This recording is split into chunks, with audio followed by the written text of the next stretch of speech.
ना होगी इधर की बात और ना होगी उधर की बात, आज होगी हमारे गुरुदेव की बात। गुरुर ब्रह्मा गुरुर विष्णु गुरुर्देवो महेश्वरा गुरु साक्षात परब्रह्म तस्मै श्री गुरुवे नमः। आज होगी गुरुदेव रविंद्रनाथ टैगोर की बात। हम लोग समझेंगे 5 तथ्यों में बचपन इनका कैसा रहा, शिक्षा कैसी रही, रोचक तथ्य क्या रहे, कहानी क्या रही और अवार्ड इनको कितने सारे मिले। तो हम लोग समझते हैं कि बचपन इनका कैसा रहा। इनको रवि नाम से बुलाया जाता था। रविंद्रनाथ टैगोर एक अमीर परिवार से ताल्लुक रखते थे। इनके दादाजी द्वारकानाथ टैगोर बिजनेसमैन थे और पिता इनके देवेंद्रनाथ टैगोर। धर्म कर्म आध्यात्मिक में इनका ज़्यादा रुचि थी। ये अपने माँ बाप की 14वीं संतान थे। इनका जन्म 7 मई 1861 को हुआ था और इनकी माँ का देहांत जल्दी हो गया था। इनकी जो परवरिश थी सर्वेंट्स द्वारा हुई, मतलब नौकरों द्वारा हुई। रविंद्रनाथ इसको सर्वोक्रेशी भी कहते थे।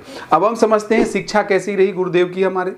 शिक्षा, स्कूल में इनका मन नहीं लगता था। ये थ्योरेटिकल शिक्षा के बजाय प्रैक्टिकल ज़्यादा विश्वास रखते थे, क्योंकि हम लोग आज क्या है थ्योरी पढ़ लेते हैं, लेकिन प्रैक्टिकल जब जाएंगे मार्केट में तब एक्चुअल पता लगता है। ज़्यादा विश्वास प्रैक्टिकल में रखते थे। किसी चीज़ को रटने के बजाय ये समझना इनको बहुत ज़्यादा अच्छा लगता था, इसलिए इनकी स्कूल में नहीं बनती थी और स्कूल से इनको ड्रॉप आउट कर दिया जाता था। आप देखते हैं कि जो हमारे अल्बर्ट आइंस्टीन साहब थे, इनको भी स्कूल से निकाल दिया जाता था। तो उनमें और इनमें बहुत बड़ी समानता थी और अच्छे ये दोस्त भी थे। कलकत्ता एकेडमी, ओरिएंटल सेमिनरी और सेंट जेवियर से ये ड्रॉप आउट थे। भाई हेमेंद्र ने घर में ही साइंस, मैथ, फिजिकल इनको पढ़ाया।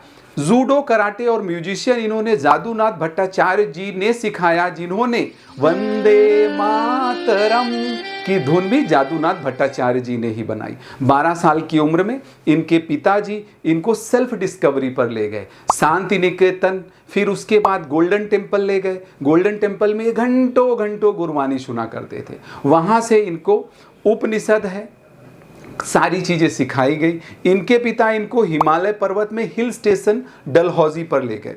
वहाँ पे हिस्ट्री, इकोनॉमी, स्पिरिचुअल टेक्स्ट, उपनिषद, रामायण की शिक्षा कराई। फिर आगे एजुकेशन इनकी लंदन में हुई। भाई सत्येंद्रनाथ टैगोर पहले ऐसे व्यक्ति थे जिनको इंडियन सिविल सर्विस की परीक्षा पास करी, जो उस समय बहुत मुश्किल था। गुरुदेव भी हायर एजुकेशन के लिए लंदन गए। इनके पिताजी इनको वकील बनाना चाहते थे, क्योंकि हर माँ बाप का सपना होता है कि मेरा बेटा ये करे, पर इनका मन उसमें नहीं लगता था। वहाँ इन्होंने इंग्लिश, आयरिश, स्कॉटिश म्यूज़िक सीखा। जिस कॉलेज में इन्होंने पढ़ाई करी, वहाँ पर आज भी लिटरेचर में टैगोर लेक्चर सीरीज आज भी शामिल किया हुआ है। अब रोचक तथ्य दोस्तों क्या रहे। उनके भाई ज्योतिन्द्रनाथ की शादी कादम्बरी देवी से हुई, जो ज्योतिन्द्रनाथ से 10 साल छोटी थी। और ज्योतिन्द्रनाथ की पत्नी एक हम एज हुआ करते थे, और 9 से 10 साल की एज में इनकी शादी हुई ज्योतिन्द्रनाथ की और कादम्बरी देवी की। इनमें काफ़ी गहरी दोस्ती थी, किसकी? रविंद्रनाथ की और ज्योतिन्द्रनाथ जी की पत्नी की। सन 1833 में गुरुदेव की शादी मृणालिनी देवी से हुई। उससे कादम्बरी देवी को उससे बहुत बड़ा झटका लगा और शादी रोकने तोड़ने की बहुत ज़्यादा उन्होंने पेशकश करी। फिर उन्होंने लास्ट में आत्महत्या कर ली थी। मृणालिनी देवी के 5 बच्चे थे। हमारे देश की स्वतंत्रता में गुरुदेव की भूमिका को नज़रअंदाज नहीं किया जा सकता। सन 1905 में बंगाल विभाजन के बाद उन्होंने एक कविता लिखी, आमार सोनार बांग्ला, जिसे आज बांग्लादेश के राष्ट्रीय गान के रूप में गाया जाता था। उन्होंने उस समय कहा था कि हिंदू मुस्लिम रक्षाबंधन का त्यौहार एक साथ मनाएं, एक दूसरे के लिए ये बने हुए। उनका एक गीत एकला चलो रे बहुत प्रसिद्ध हुआ। सन 1911 में लिखा उन्होंने हमारा अपना जनगण मन, जो कांग्रेस अधिवेशन में कलकत्ता में गाया गया था। उस समय उन्होंने, जो हमारे जनगण मन में भारत भाग्य विधाता है, लोगों ने अंग्रेजों का इनको चापलूस बोला गया। बाद में उन्होंने बचाव में ये बोला था कि कोई भी अंग्रेज भारत भाग्य विधाता नहीं हो सकता। 1939 में पत्र लिखकर उन्होंने स्पष्टीकरण भी दिया था। 1915 में अंग्रेजों ने गुरुदेव को नाइटहुड की उपाधि से नवाजा गया, लेकिन 1919 में जलियांवाला बाग हत्याकांड के बाद उन्होंने ये नाइटहुड की उपाधि वापस कर दी थी। गुरुदेव और बापू के बीच बहुत बड़ी दोस्ती भी थी और कुछ लड़ झगड़ना भी इनका चलता रहता था। मतभेद तो था लेकिन मनभेद नहीं था।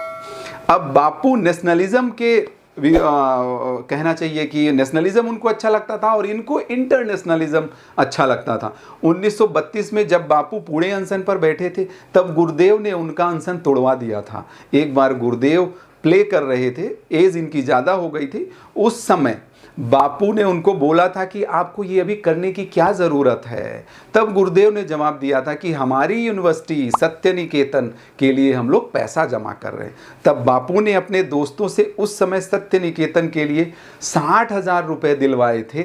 गुरुदेव के सुभाष चंद्र बोस, जवाहरलाल नेहरू और हमारे नरेंद्र जी स्वामी विवेकानंद से भी बहुत अच्छे संबंध थे। और दोस्तों, सत्य निकेतन से हमारे अमर्त्य सेन निकले, इंदिरा गांधी की शिक्षा भी वहीं से हुई। गांधी जी को महात्मा किसने बोला? गुरुदेव ने ही बोला। और स्वामी विवेकानंद को देश नायक भी हमारे गुरुदेव ने ही बोला था। कहानी समझ लेते हैं। पहली कविता उन्होंने 8 साल में लिखी थी। 2230 गीत भी लिखे थे, जो आप गीत सुनते हैं कि छू कर मेरे मन को किया तूने क्या इशारा, ये उन्हीं का लिखा हुआ है। रविंद्रनाथ जी, स्वामी विवेकानंद अपने लिखे गाने भी सिखाए थे। किसको? स्वामी विवेकानंद जी को। इन्होंने 13 स्टोरी लिखी। काबुली वाला इनकी बहुत फेमस है। नॉवेल्स 22 नॉवेल इन्होंने लिखे। जो गीतांजलि इनकी कलेक्शन ऑफ पोएम्स थी और लेक्चर के लिए इनको इनवाइट किया जाने लगा।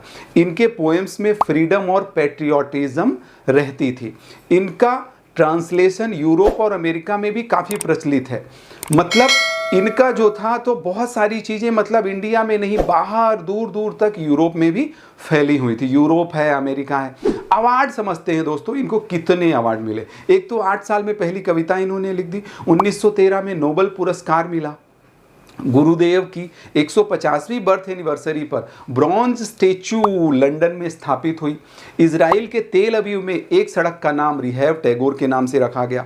श्रीलंका में इनका ऑडिटोरियम है। रविंद्र सेतु कलकत्ता में हमारे हैं। बांग्लादेश में विश्व कवि रविंद्रनाथ टैगोर हॉल है। टैगोर रत्न अवार्ड हमारे ये इंडिया का है। बांग्लादेश की रविंद्र यूनिवर्सिटी इनके नाम पे है। मॉरिशस की RTSS यूनिवर्सिटी भी इन्हीं के नाम पे है।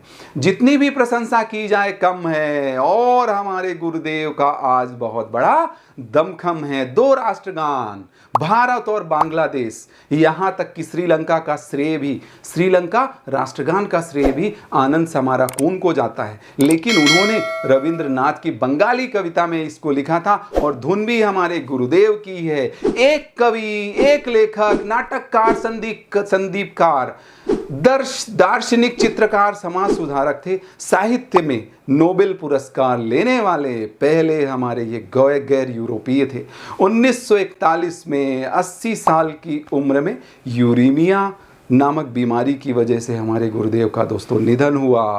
आपको ये वीडियो कैसा लगा? अगला वीडियो आने वाला है मदर्स डे का। तो मतलब न कद बड़ा न पद बड़ा, माँ का प्यार हमारे इस दुनिया में 9 महीने सबसे बड़ा।